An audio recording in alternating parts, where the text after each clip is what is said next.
Thank you for tuning into this conversation. I hope that you are exploring new things, new places, near and afar, as well as exploring new ways of relating to others. We're going to have a discussion. I have a panel of extraordinary women with me today. And so we're going to discuss divorce.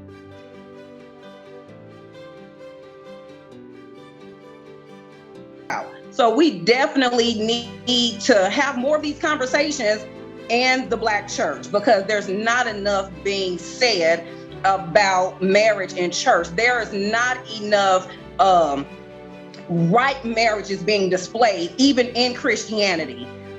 We see it all the time. We have pastors out here who got side chicks and extra kids. There's not enough being displayed on what a true godly marriage is supposed to look like. And it's unfortunate because a lot of times the people that's in the world, marriages last longer than people that are in the church. And it's not making sense. It's not adding nothing.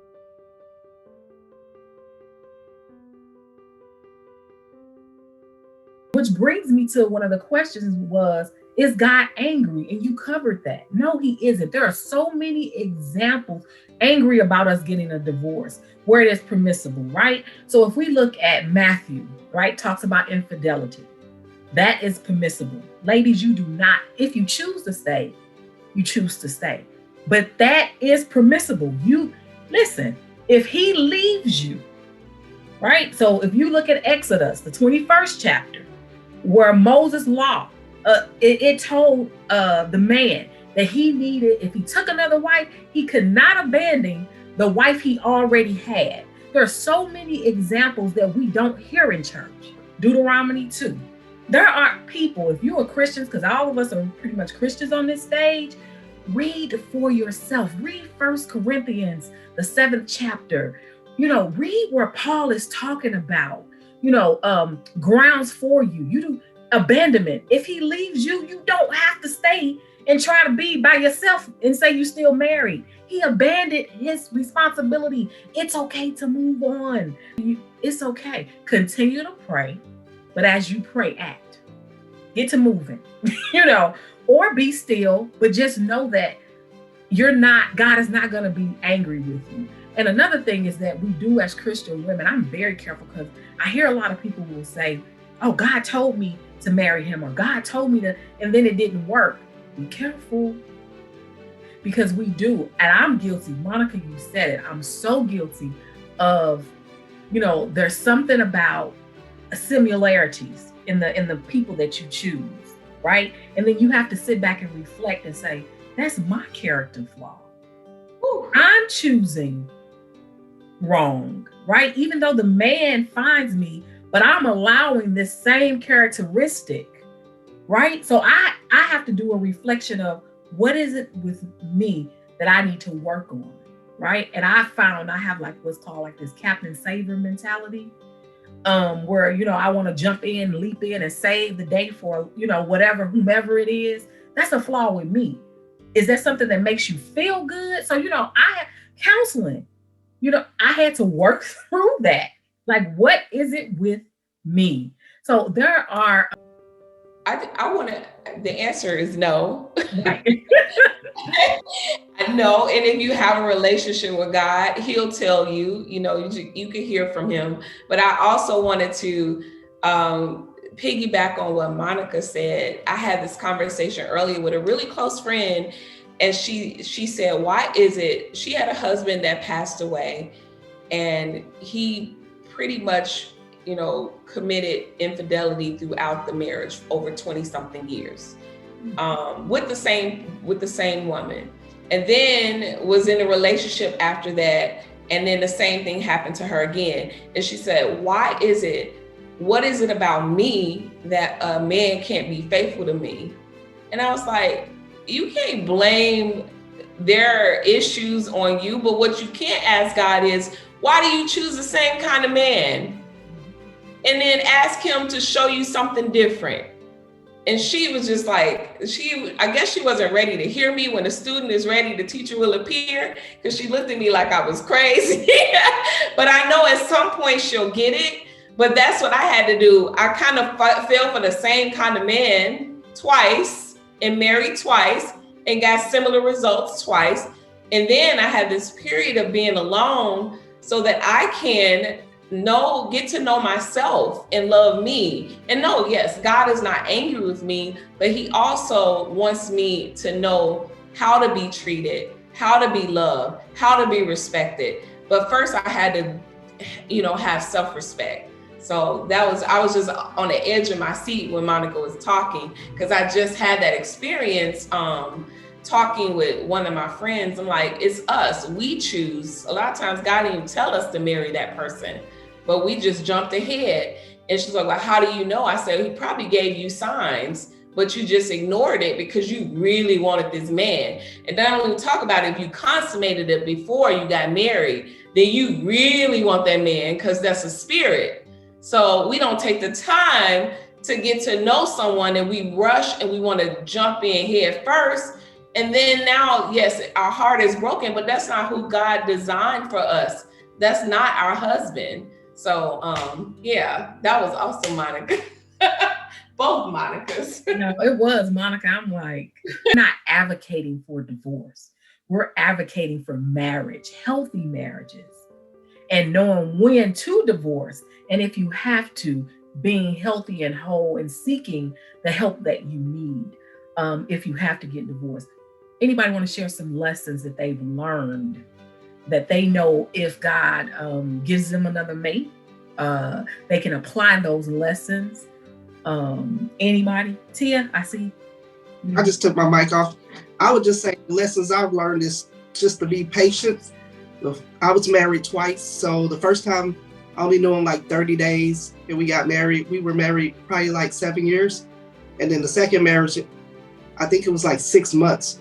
So to me, I need to get to know someone a lot longer. I don't know what the time frame is, but my lesson is just to be patient and get to know someone and get to see everything about them before I jump into something again. Absolutely. Thank you.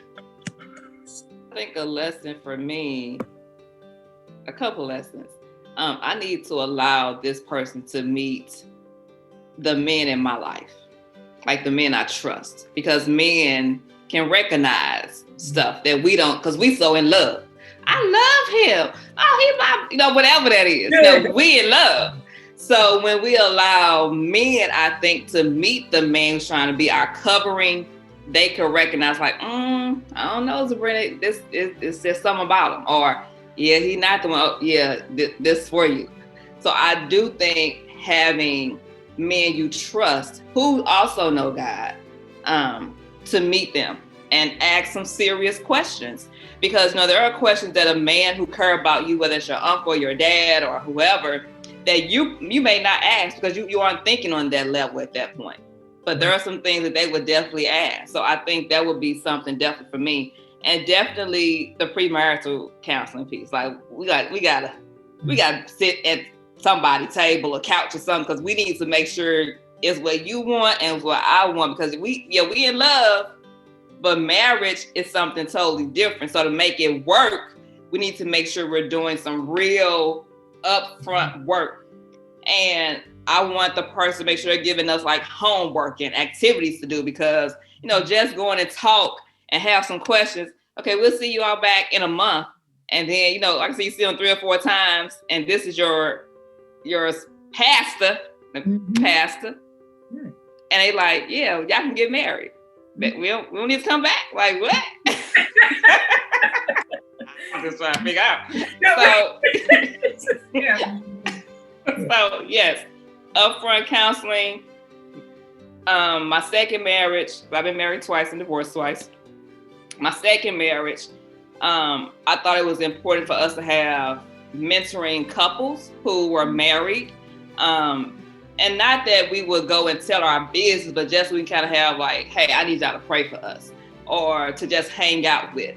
So I think that's also important, to find mentoring couples to kind of guide you through that marriage process, because people who've been married for like 30, 40 years, or maybe not even that long, it could be 8 or 9, but it's people who you see like, okay, they gonna be real with us because they gonna be real about the real struggle.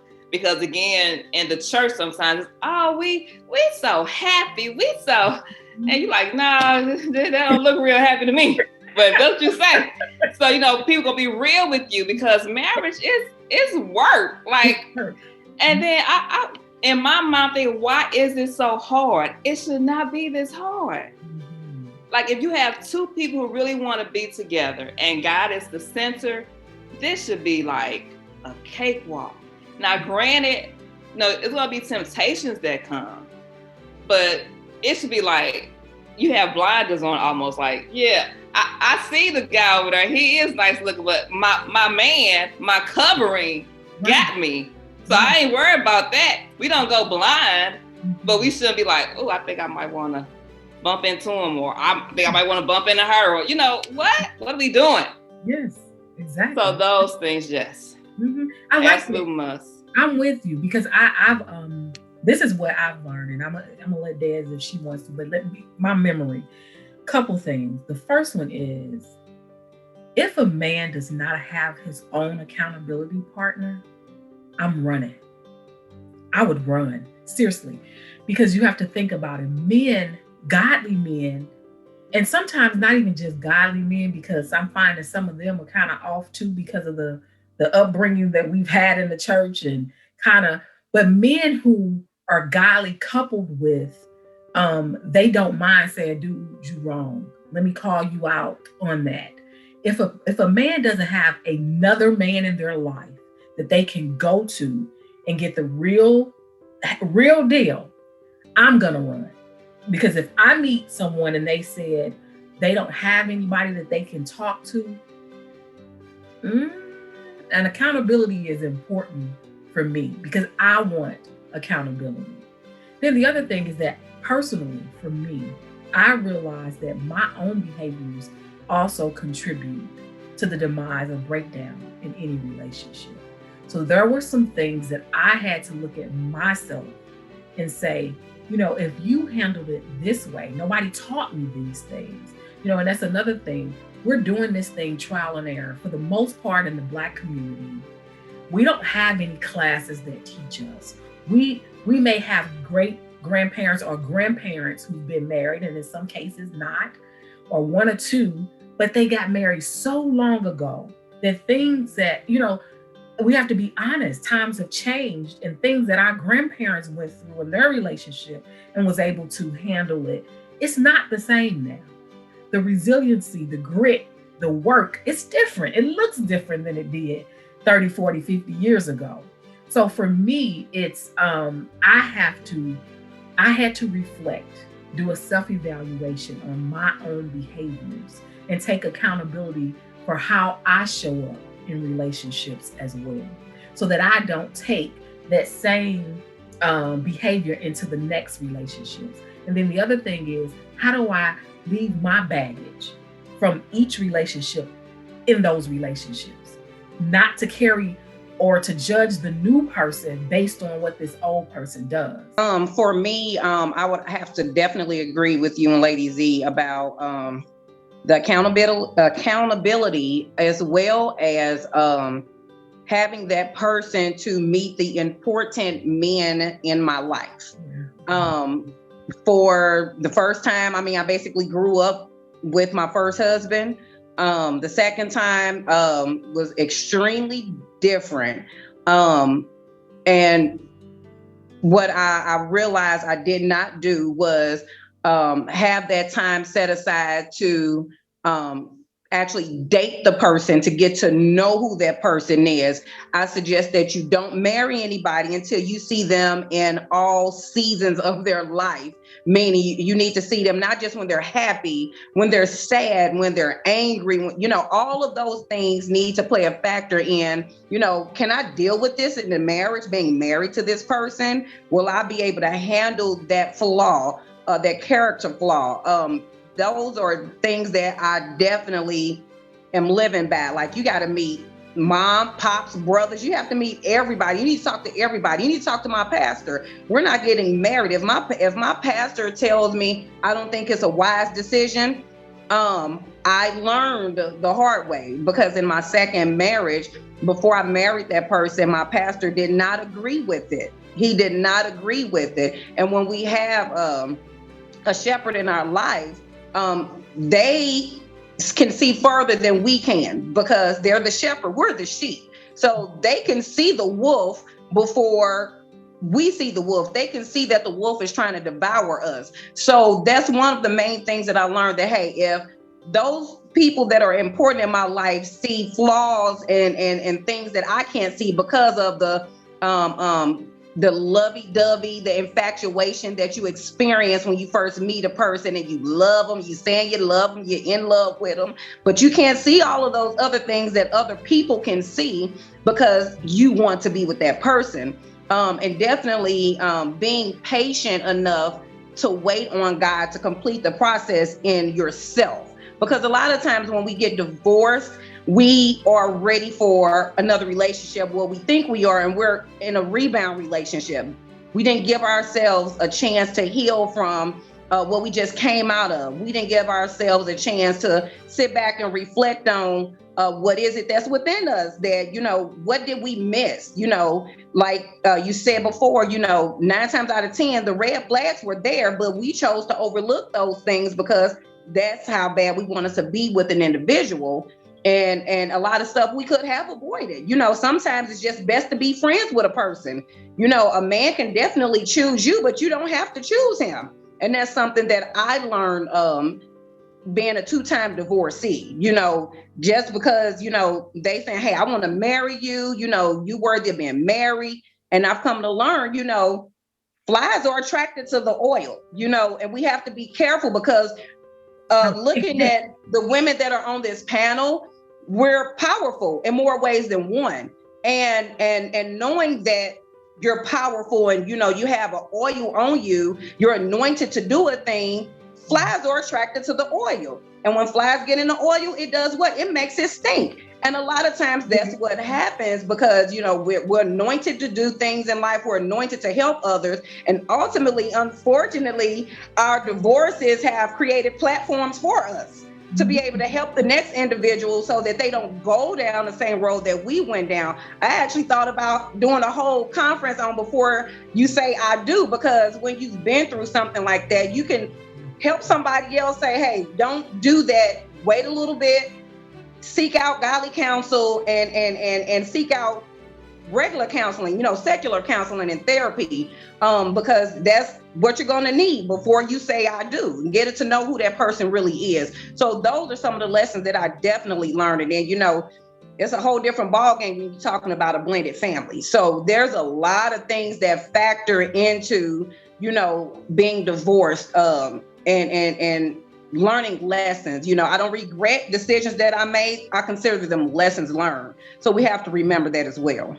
I'll say that not all pastors can really counsel. And we just have to be honest with that.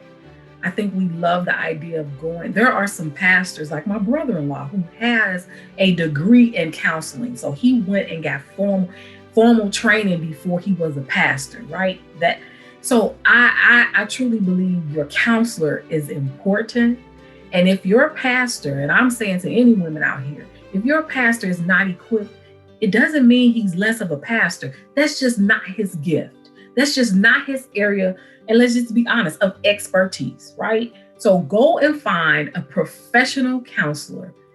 I've sat on several chairs and couches, and I am going to say, because my whole thing now is about healthy relationships and building better Black communities. That's just been my thing for a minute now, because of the shape that the Black community is in. So for me, I need a Black counselor. I've realized that the white men that I was going to see, the narratives are too different, right? While they can give me textbook examples, and while some of the things were beneficial, they couldn't relate. So what I'm saying to you is reach out to counselors. If your pastor isn't capable, then let him counsel you as well, if that's what's required. But go and get a professional Black counselor that can relate to our lived experiences. I was just going to say really quickly that a man will show you his intentions, and that we don't have to go seeking too hard because it's right in your face. We just have to really pay attention. And then also just be anxious for nothing. That's where I am in life now. Be anxious for nothing. And then you'll get a better reward if you're in that season of patience and really allow God to show up and show out in your life. Absolutely. Absolutely. Thank each person who spent time with me talking about this much needed topic. And I too was like Monica. I'm like, I'm going to do some kind of go on a crusade to talk about how can you overcome divorce and what can we do to have better measures in place for the Black community so that we can build these stronger communities. All I want to do, all my prayer is daily, is when I do YouTube videos, is that I can learn from you, the viewer, or the panelist that's here, and hopefully you can learn something from me, and together we can grow and glow and have a better and stronger Black community. I'm not leaving other people out, but I'm sorry. My lived experiences are from a Black perspective. I love each of you. Be safe and be blessed.